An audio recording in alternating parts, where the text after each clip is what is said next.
우리는 다윗이 지은 시를 통하여서 하나님께 선택을 받고 하나님과 언약을 맺어서 주님 손에 의하여서 다듬어지고 있는 인생에 대하여 배우고 있습니다. 우리가 배우게 되는 것 중에 또 하나는 다윗은 다윗을 표현할 때 성군이었다 혹은 좋은 왕이었다 이렇게 표현하기보다는 다윗은 신앙인으로서 아주 위대한 사람이었다라는 것을 우리에게 보여주죠. 하나님은 다윗이라는 샘플을 통하여서 우리에게 위대한 신앙인의 모습을 보여주고 있습니다. 그런데 그의 위대함이 어디서 나오는가? 보통 세상에서 말하는 것과는 조금 다른 것으로 위대함을 우리에게 표현해 주고 있습니다. 세상에서 위대하다라고 하는 것과 하나님이 위대하다라고 말하는 것은 좀 다른 의미가 있습니다. 다윗이 왜 위대한 신앙인입니까? 고난이 없는 평탄한 인생을 걸을 때에 사람들은 '아 저 사람 참 좋은 인생을 살고 있다. 위대한 사람이다.' 이렇게 표현할 수 있겠지만 다윗의 삶은 고난이 없는 평탄한 삶이었기 때문에 위대하다라고 표현하지 않습니다. 뿐만 아니라 고난이 있지만 그것을 멋지게 이겨내고 극복해내고 스스로가 그것을 잘 견뎌나가는 어떠한 담대함, 용기 이런 것들을 보여줄 때에 우리는 또 그 인생이 참 위대해 보인다. 저 역풍을 맞고서도 저 힘든 고난 가운데서도 넘어지지 않고 스스로 굳건히 버텨서 그것을 이겨나가는 사람들을 보면서 우리는 위대하다고 하지만 사실 다윗이 지은 시를 통해서 우리가 보게 되는 것은 그가 담대하거나 용감하거나 아주 스스로를 잘 극복해낸 사람이다라는 것도 사실 보여지지 않습니다. 그의 위대함은 고난의 극복에서도 나타나지 않습니다. 오히려 오늘 143편을 통하여서 우리에게 그가 왜 위대한지를 보여주는 것은 그의 이유는 바로 고난 속에서 간절하게 하나님께 피하는 연약함 그리고 간절함에 달려 있다라는 것을 보게 됩니다. 여러분 힘들고 어렵다고 모두 하나님을 찾는 것은 아닙니다. 그리고 힘들고 어렵다고 모두 하나님 앞에 간절한 마음을 가지는 것도 아닙니다. 그러나 다윗은 이 고난 속에서 하나님을 향한 간절한 마음을 가지고서 하나님을 향하여서 적극적으로 숨어들었던 사람이었기 때문에 그는 위대한 것입니다. 6절 한번 읽어볼까요? 6절 읽어보겠습니다. 시작. 주를 향하여 손을 펴고 내 영혼이 마른 땅같이 주를 삼아요. 그는 자기 자신이 마른 땅 같다라고 말했을 뿐만 아니라 그 마른 땅, 모든 마른 땅이 다 비를 기다리는 것은 아니잖아요. 그런데 다윗은 마른 땅같이 주를 사모하는 사람이었습니다. 하나님을 향한 간절함이 고난 속에서 있었던 사람이었던 것입니다. 9절도 한번 읽어볼까요? 읽습니다. 시작. 여호와여 나를 내 원수들에게서 건지소서 내가 주께 피하여 숨었나이다. 모든 환난을 당했다고 해서 주께 숨어드는 인생이 되는 것은 아닙니다. 그런데 다윗은 어떻습니까? 마른 땅이 되었을 때 주를 사모했고 마치 땅이 비를 기다리듯이 주를 사모했고 그는 위험한 가운데서 적극적으로 그것을 극복해낸 사람이라기보다는 오히려 연약함과 간절함으로 주께 피하여 숨었던 자였던 것이죠. 그래서 하나님은 그를 위대한 신앙인이다라고 말하면서 이런 모습들, 그의 간절함이 그에게 있어서 가장 위대한 부분이다라고 우리에게 말해줍니다. 그러면 이제 이렇게 다윗이 주를 찾았고 또 주께 피하였던 간절함은 도대체 어디에서 나오는 것일까요? 다윗만 위험한 삶을 삽니까?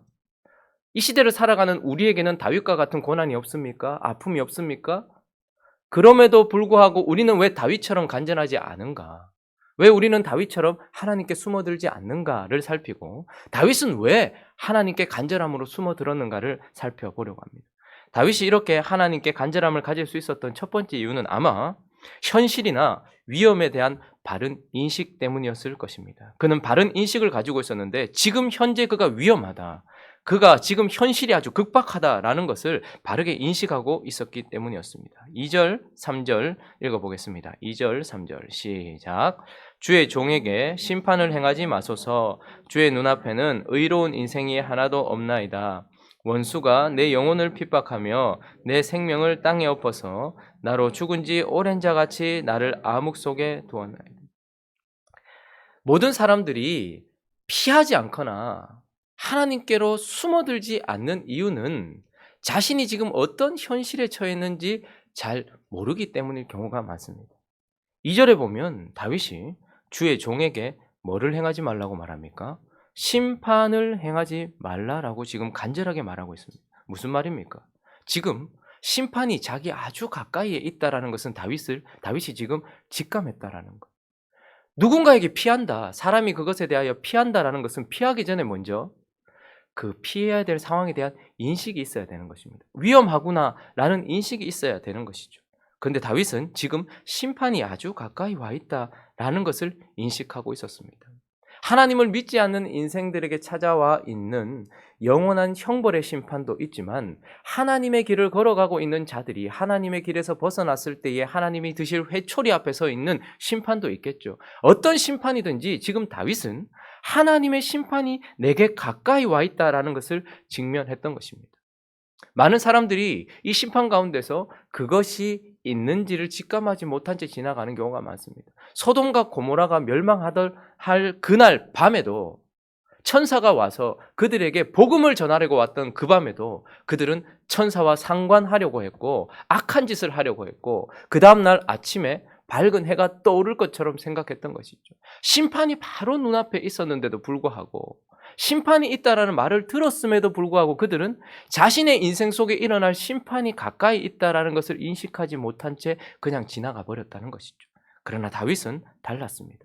내게 심판을 행하지 마소서. 지금 하나님이 심판을 하기 위하여 서 계시다는 것을 직감하는 현실에 대한 바른 인식 뿐만 아니라, 그는 원수와 그 원수의 치명적인 공격이 바로 옆에 있다는 것을 직감하고 있었던 사람입니다. 우리가 방금 읽었던 3절에 보면 그가 악인에 대해서 말하지 않고 이제 원수가라고 말하고 있습니다.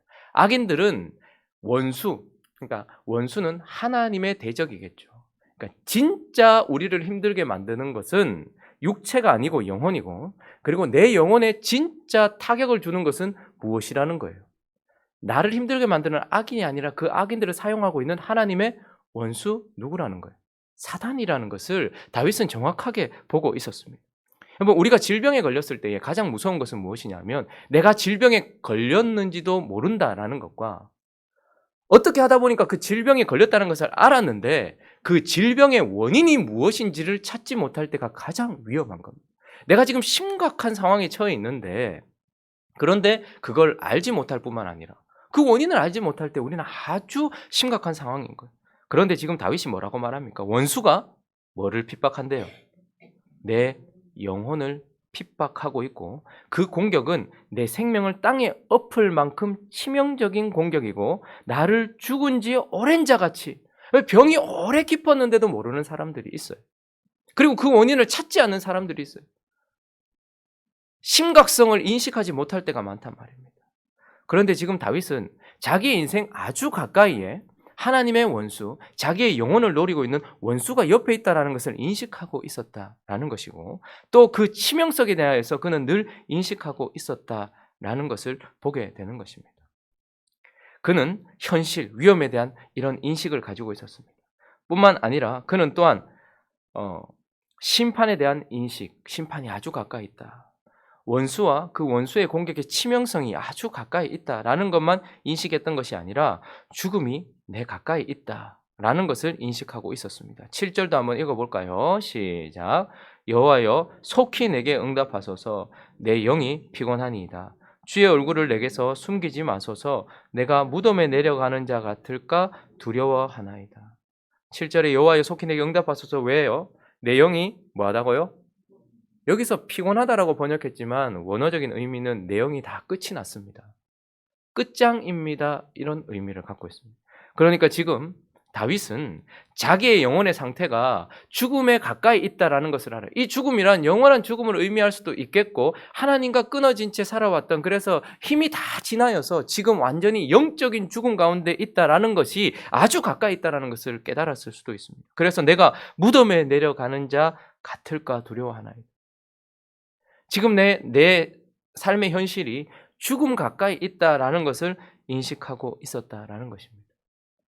우리 대구에는 큼직한 이런 재난들이 많이 일어났잖아요. 지하철 방화가 있었을 때에도 그 CCTV를 보면 곧 있으면 죽음이 임박한데도, 그런데 그 당시 사고가 발생했을 그때에 연기가 피어오르고 있는 가운데서도 사람들은 이것이 죽음과 직결되어 있는 재난이라는 것을 인식하지 못했을 때가 많습니다. 그러다가 결국 죽음을 당하기도 하죠. 세월호 참사도 그렇지 않습니까? 처음에 아이들의 영상을 보면 이것이 그렇게 큰 일이라고 생각하지 못했습니다. 우리 인생이 보통 그렇습니다.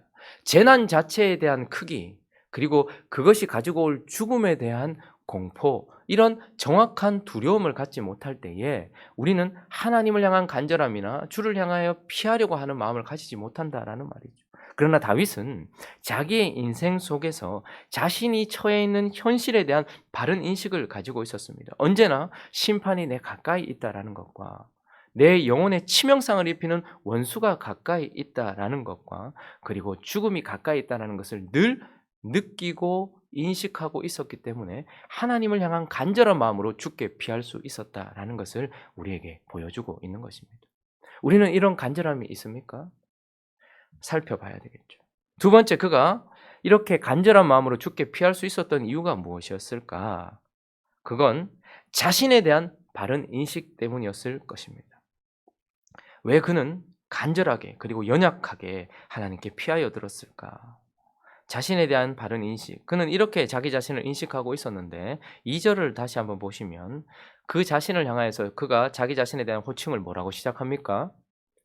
주의 종, 이렇게 표현하고 있습니다. 12절 읽어보겠습니다. 12절 있습니다. 시작.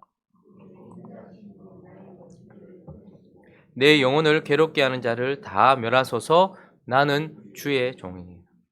그는 그 자신에 대한 인식을 나는 이스라엘의 왕입니다. 하나님이 선택하셔서 세우신 이스라엘의 머리입니다. 라고 말하지 않고 나는 주의 종입니다. 이렇게 고백을 하고 있습니다.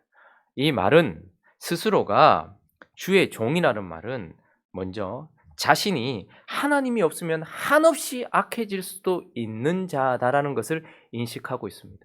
우리 모두는 다 죄로부터 구원을 받았고 죄의 용서함을 받았지만 여전히 용서함 받은 죄인이라는 것은 잊어버려서는 안 됩니다. 다윗은 자기 자신에 대하여서 나는 겸손하게 이스라엘의 왕이 아니라 주의 종입니다 라는 인식 속에는 나는 하나님이 계시지 않고 하나님이 나를 붙들어 주지 않으시며 내가 하나님을 붙들지 않는 한 나는 한없이 악해질 수 있는 자입니다 라는 것을 인식하고 있었어요. 2절에 다시 보시면 주의 종에게 심판을 행하지 말아달라고 강구하고 있습니다. 그러면서 뭐라고 말합니까? 읽습니다. 시작. 주의 눈앞에는 의로운 인생이 하나도 없나이다.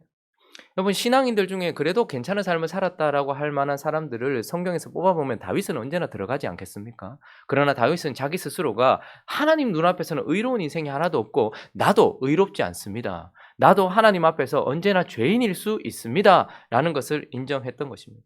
우리가 누군가를 비난하고 또 누군가를 바라보면서 판단할 때에 그 사람들의 악함을 바라보면서 우리는 쉽게 판단하고 나는 그와 같지는 않을 것이다 생각하는 경우가 많습니다. 뭐 히틀러나 스탈린이나 뭐 이런 독재자들을 보면서 우리는 와, 저 어떻게 저렇게 사람이 저럴 수 있느냐. 그러나 우리 또한 하나님이 나를 붙들어 주지 않고 내가 하나님을 붙들지 않으면 나도 그와 같은 인생이 될 수 있습니다. 우리는 일제 통치를 받았을 때 일본의 식민지였을 때 일본 사람들에 대해서 치를 떨고 학을 떼죠. 어떻게 이렇게 잔인하게 고문을 할 수 있었을까? 그런데 베트남 사람들이 한국 사람들을 아주 무서워하는 걸 아십니까? 베트남 전쟁 때에 한국 사람들이 어떻게 했느냐? 사람들이 보는 앞에서 껍데기를 벗겼다고 하죠. 그러니 뭐 우리에게 잔인하게 했던 행동, 했던 사람들만큼이나 우리 또한 그리 될 수 있다는 것을 생각해야 합니다. 그러나 우리는 그렇게 우리 자신에 대해서 인식하지 못합니다. 사울이 나쁘지, 그러나 다윗이 사울이 될 수도 있다 라는 것을 항상 다윗은 인식하고 있었다는 것이죠. 열왕기하 한번 가볼까요? 8장 한번 가보시죠. 열왕기하 8장 7절부터 15절까지 한번.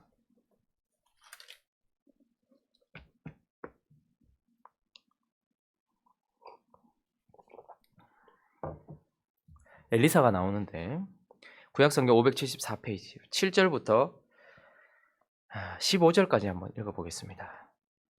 시작.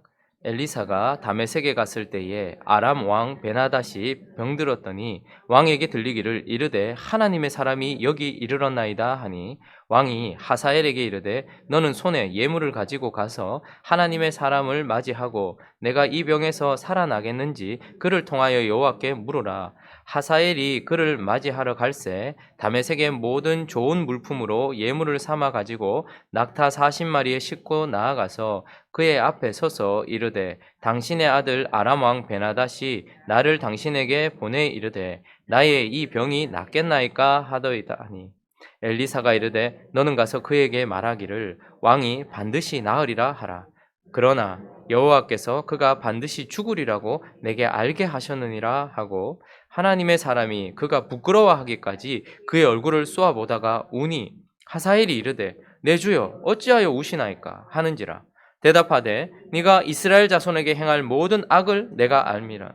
네가 그들의 성에 불을 지르며 장정을 칼로 죽이며 어린아이를 맺히며 아이뱀 부녀를 가르리라 하니 하사엘이 이르되 당신의 개 같은 종이 무엇이기에 이런 큰 일을 행하오리까 하더라. 엘리사가 대답하되 여호와께서 네가 아람 왕이 될 것을 내게 알게 하셨느니라 하더라. 그가 엘리사를 떠나가서 그의 주인에게 나아가니 왕이 그에게 묻되 엘리사가 네게 무슨 말을 하더냐 하니 대답하되 그가 내게 이르기를 왕이 반드시 살아나시리이다 하더이다 하더라. 그 이튿날에 하사엘이 이불을 물에 적시어 왕의 얼굴에 덮음에 왕이 죽은지라. 그가 대신하여 왕이 되니라. 무슨 말입니까? 엘리사의 소문이 아람 땅, 그 당시 아주 강대국이었던 아람 땅까지 퍼졌고, 그리고 아람의 수도 다메섹에 엘리사가 가게 되었어요. 그러니까 마침 아람의 왕이었던 베나닷이 병들어 있는 거예요. 그런데 그 아람의 수도 다메섹에 하나님의 사람 엘리사가 왔다는 거죠. 그러니까 베나닷이 자기의 종, 자기의 신하 이 하사엘을 보내서 내 병이 나을지 한번 물어봐라. 하나님 앞에 한번 물어보라 한 거죠. 그러니까 하사엘이 모든 좋은 물품을 가지고서 엘리사 앞에 섰습니다. 그리고 엘리사에게 묻죠. 당신의 종, 당신의 아들 베나닷, 아람의 큰 나라의 왕이지만 하나님의 사람 앞에 지금 종처럼 서 있는데 우리 왕이 낫겠습니까? 이렇게 물으니까 엘리사가 반드시 나을 것이다 이렇게 말해요. 그런데 낫는다고 말해놓고 그런데 그가 반드시 죽을 것이다. 그러니까 병은 나을 것인데 병 때문에 죽지는 않는다 이렇게 말하면서 갑자기 엘리사가 하사엘을 많이 이렇게 가만히 쳐다보고 있는 거예요. 하사엘이 뻘쭘했겠죠. 왜 이렇게 나를 쳐다보나. 근데 엘리사가 웁니다. 왜 이러십니까? 하나님의 사람이시여. 내가 네가 할 일을 보고 있다 눈으로. 너는 이스라엘에 큰 어려움을 줄 사람이고 그리고 왕이 될 사람이다. 그러니까 반역을 할 사람이라고 말해준 거예요. 그러니까 하사엘이 뭐라고 얘기합니까? 당신의 개 같은 종이 이런 비천한 자가 어떻게 그런 큰 일을 하겠습니까? 라고 발뺌을 하고 있었던 것이죠. 그러나 그 이튿날 어떻게 됩니까? 그는 반역을 저지르고 자신의 주인인 베나닷을 죽이는 거예요. 그리고 나중에 어떻게 됩니까?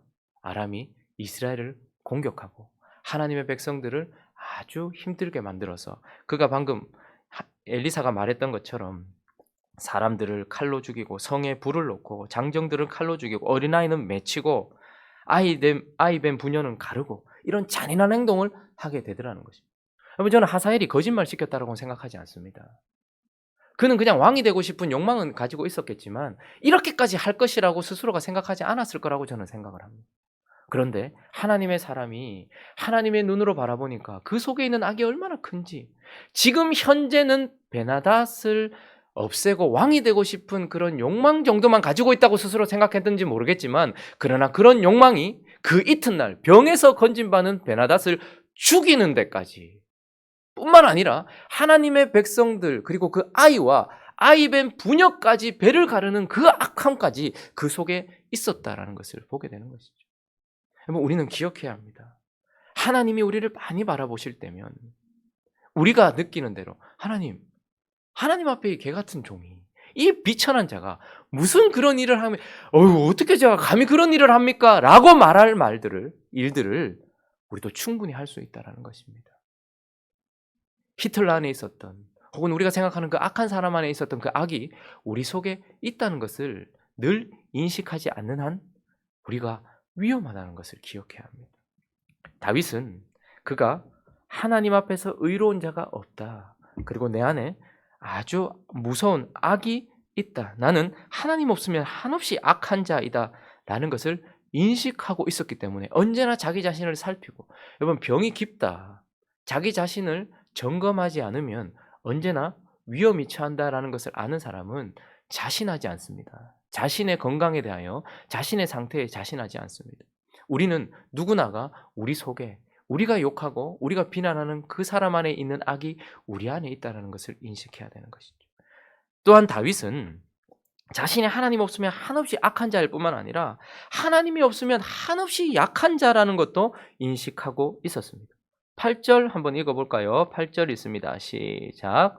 아침에 나로 하여금 주의 인자한 말씀을 듣게 하소서. 내가 주를 의뢰함이니이다. 내가 다닐 길을 알게 하소서. 내가 내 영혼을 주께 드림이니이다. 그는 하나님의 말씀, 근데 무슨 말씀이라고 말합니까? 주의 인자한 말씀. 하나님이 인자하시게 제게 말씀해 주지 않으면 나는 아침을 맞을 수 없고 내 인생에 빛이 없는 인생입니다.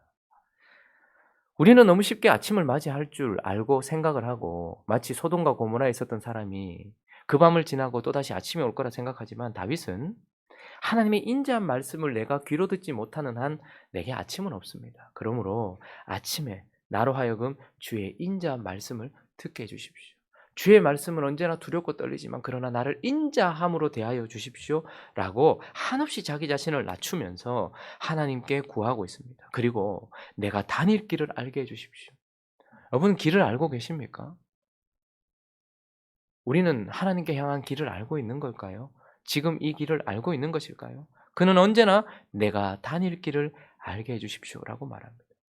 그는 왕이었습니다. 블레셋까지 복속시켰습니다. 최고의 왕이 되었습니다. 그런데 9절은 또 뭐라고 말합니까? 읽어보겠습니다. 시작. 여호와여 나를 내 원수들에게서 건지소서. 내가 주께 피하여 숨었나이다.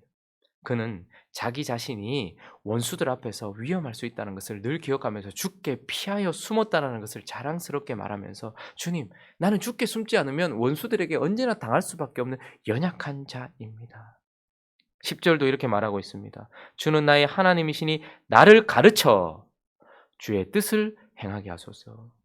주님, 나를 가르쳐 주시지 않으면 나는 주님 뜻을 행할 수도 없고 주님이 내게 힘을 주시지 않으면 내가 배운 대로 행할 수도 없는 나는 한없이 연약한 자입니다. 라고 스스로를 인정하고 있었던 것입니다. 우리의 삶 속에 위대한 신앙인으로 드러나는 다윗의 특징은 바로 고난이 없는 평탄함이나 고난을 극복해내는 강인함에 있지 아니하고 고난 속에서 현실을 바르게 직시하고 그리고 자기 자신에 대한 바른 점검을 통해서 하나님을 향한 간절함을 가졌다. 이것이 바로 그의 아주 위대한 모습이라는 것입니다. 말씀을 정리합니다. 다윗을 우리에게 보여주시는 이유는 무엇일까요? 우리는 미술관이나 혹은 박물관 같은 데 가서 감상용으로 무엇을 보는 것을 참 좋아합니다. 그래서 신앙의 인물들이나 하나님의 말씀을 감상용으로 대할 때가 있습니다. 아, 다윗이 그랬지. 아유, 참 대단해. 라고 감상하고 끝내라고 하나님께서 보여주시는 것이 아니라 다윗은 우리의 본보기라는 것을 기억하셔야 합니다. 다윗이 그러하였던 것처럼 우리 또한 그러해야 된다라는 것을 기억하면서 오늘 이 아침에 우리에게 하나님, 다윗에게 있었던 이 위대함과 같은 간절함을 내게 허락해 주십시오. 그렇게 기도하는 이 아침이 되었으면 좋겠고 그 간절함을 위한 바른 인식들을 우리에게 주셔서 하나님 간절하게 주께 피하였다라는 것을 자랑할 수 있는 그런 아름다운 신앙인으로 서게 해달라고 기도하는 이 아침 되시기를 예수 그리스도의 이름으로 축원합니다.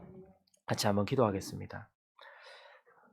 여러분 우리는 다윗은 위험했고 나는 지금 괜찮다라고 생각하십니까? 어쩌면 다윗이 우리를 바라볼 때는 네 인생 아주 위험하다 지금. 심판이 아주 가까이 와 있고 원수와 그 치명성이 아주 가까이 와 있고 죽음이 아주 가까이 와 있다. 너 지금 아주 위험하다. 네 자신이 아주 악함 가운데 처할 수 있는 위험 속에 있다. 너 참 약한 가운데 있는데 아주 위험하다. 어쩌면 다윗이 우리에게 말할 수도 있을지 모르겠어요.